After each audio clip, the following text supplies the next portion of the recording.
j'ai 29 ans, je suis originaire de Lyon et j'ai créé ma société en octobre 2020.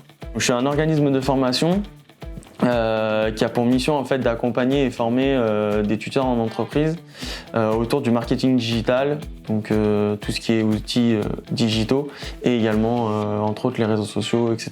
Et j'interviens également en école pour former au marketing et au marketing digital. Alors mon parcours avant, il n'était pas du tout du domaine du marketing. Pour la petite histoire, je suis opticien de formation et puis j'ai fait un cursus en fait post-bac en alternance jusqu'au master et petit à petit j'ai monté les échelons, la vente, le marketing et avec plusieurs expériences dans le domaine du marketing. Donc community manager, chef de projet digital, et jusqu'à l'année dernière où l'aventure s'est terminée avec ma dernière entreprise. Ce qui m'a poussé à me lancer, ça a été le premier déclic, ma dernière expérience où j'ai eu un jour un mauvais échange avec mon responsable et ça a été un peu le déclic où je me suis dit je veux plus de ça en fait, je veux plus quelqu'un au-dessus de moi. Ça c'était le premier élément, puis le deuxième ça a été le Covid où pareil l'aventure s'est terminée donc j'ai pu vraiment faire le point sur ce que je voulais, ce que je voulais pas et j'avais en plus à côté ciblé différents besoins et notamment sur le digital. Et donc c'est ça qui m'a vraiment emmené vers ce projet entrepreneurial, même si au départ c'était vraiment un projet mais il n'y avait rien de concret. J'ai rencontré Elise dans un espace de coworking qui faisait un webinaire de présentation des services à l'époque Pépite mais en number. Et tout de suite, ce que j'ai aimé, c'est que la présentation était très simple, qui allait à l'essentiel. Et surtout, ce que j'ai tout de suite senti, c'était l'accompagnement de la part d'Elise et aussi du coup des services number. Donc ça m'a vraiment rassuré et c'est ce qui m'a fait passer le cran au-dessus.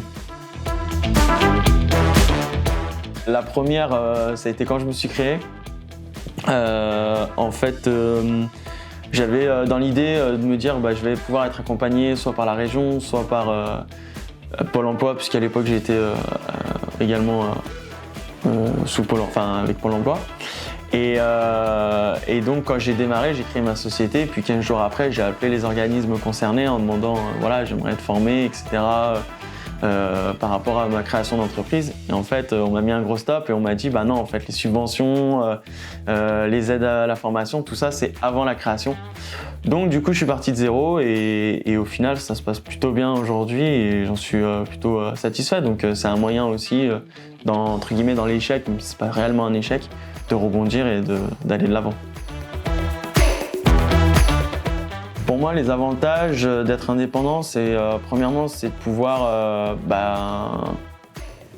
s'auto-gérer en quelque sorte. On n'a pas forcément de compte à rendre, si ce n'est à soi-même. Si on est un peu stressé, c'est un peu chaud par moment, mais au final, non, c'est vraiment un plaisir et c'est du coup une vision un peu, aventurière entre guillemets de la chose. Ça, c'est le premier élément, d'être vraiment en totale liberté. Et le deuxième point, je dirais, de pouvoir avoir aussi cette liberté dans l'aspect client aussi. C'est vraiment des collaborations qui se créent et ça c'est super. Et du coup on joue aussi sur l'humain, des rencontres humaines, ça se développe, ça permet de se développer aussi sur des choses où on a peut-être moins la possibilité de le faire en entreprise. Aujourd'hui, est-ce que je redeviendrai salarié ? Oui et non. D'un côté, je te dirais oui parce que il y a toujours ce côté projet qui m'anime et donc aujourd'hui, je suis à la tête d'un projet, mais demain, pourquoi pas effectivement accompagner dans la réussite d'un autre projet et ça peut passer effectivement par du salariat. Qui plus est, il y a un côté sécurité, même si aujourd'hui, je touche du bois, mais je l'ai pas. Je l'ai pas encore eu ce côté perte de clients ou autre, ça va plutôt bien donc c'est plutôt positif. Mais effectivement, en étant salarié, tu as un côté sécuritaire. Après, non, parce qu'effectivement, tu perds un peu peut-être cette liberté, etc.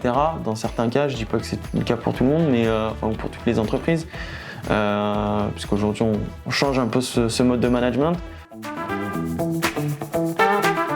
Une anecdote avec Number, je me souviens d'un jour où j'avais un problème sur l'outil Time. J'avais le code d'activation qui marchait pas plein de fois et tout.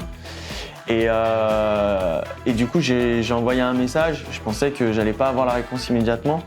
Et en fait, tout de suite, les équipes du service client sont revenues rapidement vers moi et on a mis en place tout ça, l'activation de la carte et tout. Et ça a été super rapide. Et contrairement à d'autres services clients où tu peux avoir une réponse sous 48, voire même plus. Donc ça, c'était top. Et derrière, même ce qui m'a surpris et ce que je trouve super, c'est qu'ils sont allés même plus loin dans mon problème, de savoir effectivement si j'avais d'autres remarques à faire remonter sur l'outil. Et ça, c'est super. C'est vraiment l'anecdote que je trouve formidable à partager. C'est qu'aujourd'hui, l'outil Time avec Number a vraiment cet esprit collaboratif de mettre en place des choses. Aujourd'hui, les features, les optimisations sont assez rapides et ça, c'est super.